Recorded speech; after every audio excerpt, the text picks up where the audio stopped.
Beaucoup de personnes n'arrivent pas à atteindre leurs objectifs. Beaucoup de personnes ne savent même pas comment trouver les bons objectifs, les objectifs qui correspondent à ce que leur âme désire. Beaucoup de personnes n'arrivent pas à garder leur motivation sur la durée. Beaucoup de personnes abandonnent leurs rêves, leurs projets.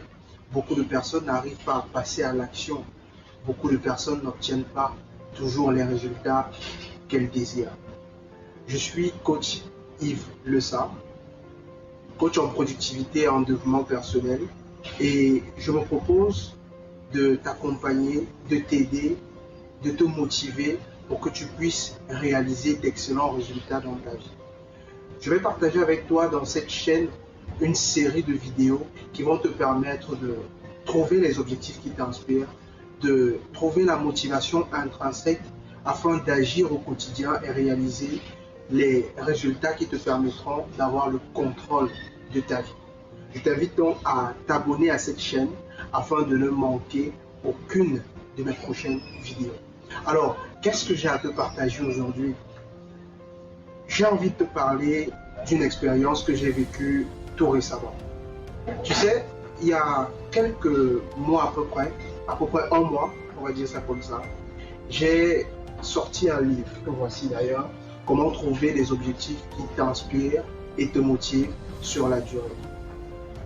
Alors, beaucoup de personnes, après la sortie de ce livre, m'ont dit « Yves, tu es trop fort. Tu as fait ça en combien de temps? Alors que tu es salarié, tu as tellement de charges. Tu as déjà brisé, comme pour dire que tu as déjà de l'argent. Tu gagnes déjà beaucoup d'argent. » Et moi, j'ai été surpris.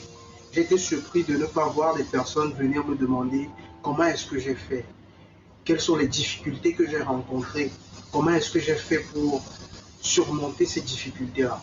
Malheureusement, nous n'avons pas l'habitude de nous focaliser sur le processus. Nous avons plutôt l'habitude de regarder uniquement les résultats que les gens obtiennent, mais de ne pas prendre la peine de comprendre tout le processus qui permet aux personnes d'atteindre un certain type de résultat.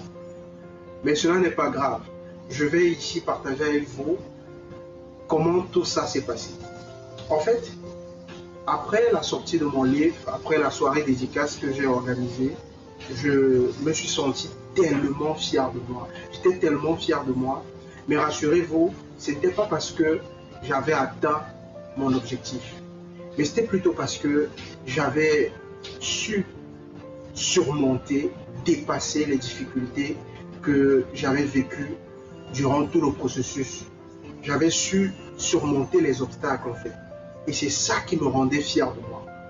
Et je me souviens encore que après l'édition de mon livre, je discutais avec un de mes mentors qui m'a dit « Yves, il faut que tu fasses un événement pour présenter ton livre. Il faut que tu te fasses connaître. » Et moi, je n'avais pas pensé à ça. Moi, je me disais, ok, l'édition du livre est terminée, il faut que je commence à vendre, que je partage des publications sur les réseaux sociaux pour vendre mon livre. Mais lui, il m'a dit, ça ne va pas se passer comme ça, c'est ton premier livre. Vas-y, organise un événement. En fait, lorsqu'il m'a dit ça, j'ai eu peur. J'ai commencé à douter. Je me suis dit, c'est pas possible. Je suis un jeune auteur, c'est mon tout premier livre. Peut-être les gens ne vont pas venir à ma dédicace. Je n'ai pas assez d'argent pour organiser un tel événement. Je ne pourrais pas tenir face aux critiques, face aux questions que les gens vont me poser. En fait, j'avais peur. J'avais vraiment peur de pouvoir réaliser une chose aussi grandiose. Et donc, j'ai passé plusieurs semaines de doute, plusieurs semaines d'incertitude. Et à un moment, je fuyais même ce mentor-là parce que je ne voulais pas qu'il me rappelle à chaque fois où est-ce que tu en es par rapport à l'événement, par rapport à la dédicace. En réalité, j'étais envahi par le doute et mon esprit, mon état d'esprit était en train de s'affaiblir. Un bon matin, je me suis réveillé et je me suis questionné. J'ai fait un travail d'introspection et je me suis demandé, Yves, qu'est-ce que tu veux vraiment réaliser? Est-ce que tu veux que ton premier livre sorte comme ça? Est-ce que tu veux que ton premier livre ne soit pas connu par des centaines de jeunes que tu as envie d'inspirer? Est-ce que tu n'as pas envie que les gens s'inspirent de toi? Et la réponse était tout simplement non, c'est pas ce que je veux. Je veux plutôt me dépasser, je veux dépasser mes peurs, je veux surmonter le doute, je veux réaliser cet événement-là pour présenter un livre qui m'a coûté beaucoup trop cher en termes de sacrifice, en termes de temps. Et donc, je me suis dit, il faut que je change ma façon de penser. Parce que, en réalité, la peur était en train de m'utiliser. Mais j'ai compris que le plus important, c'est que je puisse utiliser la peur pour avancer. Et je pense que c'est à ce moment que le déclic s'est créé en moi. J'ai compris en fait qu'il fallait que je change mon mental. Il fallait que je change mon état d'esprit. Il fallait que je reprogramme mes pensées, ma façon de voir les choses. Et j'ai donc commencé par remplacer le doute, la peur, l'incertitude par un sentiment de conviction, d'assurance, de foi, de sûreté. Et ce n'est qu'à ce moment-là que j'ai cru en moi, que j'ai commencé à avoir confiance en moi et à mes capacités de pouvoir réaliser ce projet qui me faisait peur. Et j'ai envie de m'arrêter pour vous dire que, en réalité, la peur, c'est quelque chose d'intrinsèque. On ne peut pas échapper à la peur. À un moment, il faut savoir que le plus important, ce n'est pas d'éliminer la peur, je veux dire, mais le plus important, c'est de savoir utiliser cette peur-là. Parce qu'il y a deux façons de voir la peur. La première façon, c'est de voir la peur comme quelque chose qui nous bloque, qui nous empêche, qui nous freine. Et la deuxième perception, c'est de voir la peur comme un signal qui nous dit que ce qu'on veut accomplir est vraiment important pour nous et c'est quelque chose de vraiment ambitieux. Et j'ai commencé à voir la peur de cette manière-là. J'ai commencé à voir la peur comme quelque chose qui me montre que le projet que je veux accomplir est quelque chose qui m'inspire, est quelque chose d'important. Parce que si ce n'était pas important, si c'était aussi facile que ça, je ne devais pas avoir peur. Et donc j'ai commencé à utiliser la peur à mon avantage. Mais pratiquement, comment est-ce que j'ai fait? J'ai fait des exercices de développement personnel, la visualisation. Chaque matin, j'essayais de me projeter dans cet événement-là pour nourrir mon cerveau d'images positives. Et quand j'ai commencé à avoir cette habitude-là, mon système de pensée a commencé à changer. Ma façon de voir les choses a commencé à changer.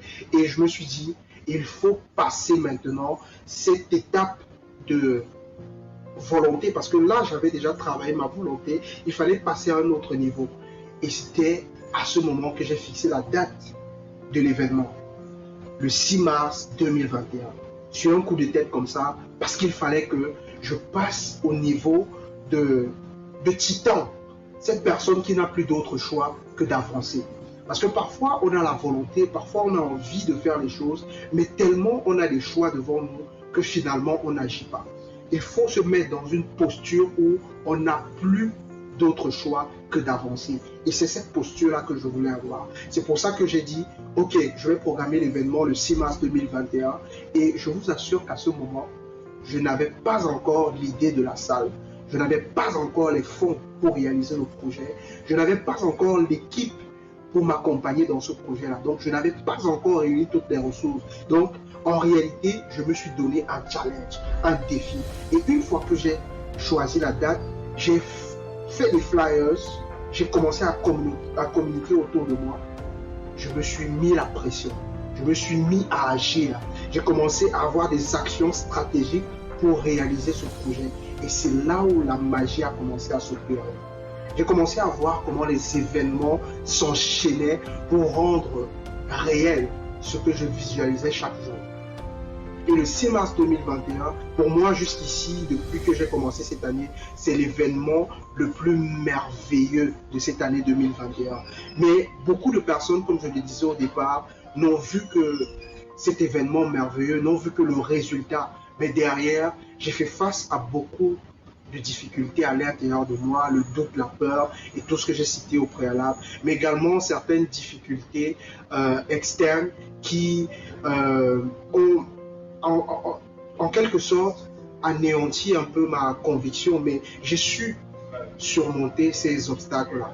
C'était pour vous dire que lorsque vous avez un objectif dont les racines sont vraiment profondes, comme un arbre, comme un baobab, aucun vent ne peut, je veux dire quoi, le volatiliser, le faire s'envoler comme ça d'un coup.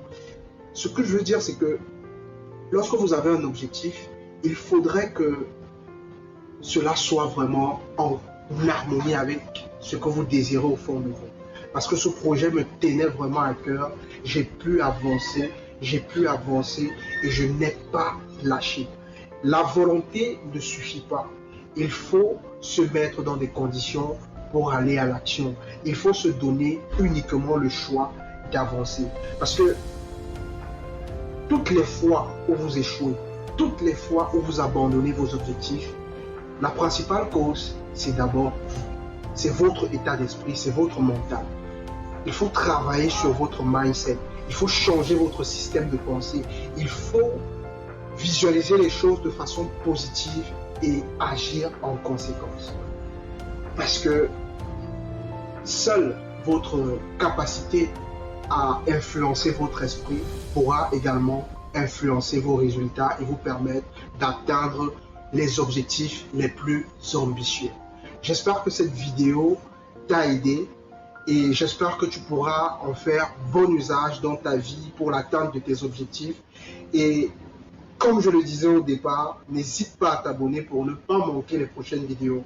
Dans l'une de mes prochaines vidéos, je vais te parler de comment est-ce que tu peux faire pour influencer ton mental. Comment est-ce que le mental fonctionne? Parce que pour influencer son mental, il faut comprendre comment ça fonctionne, comment est-ce que notre état d'esprit fonctionne. Et là, tu pourras influencer ce mental-là pour qu'il puisse être quelque chose que tu maîtrises. Allez, ciao et à une prochaine vidéo.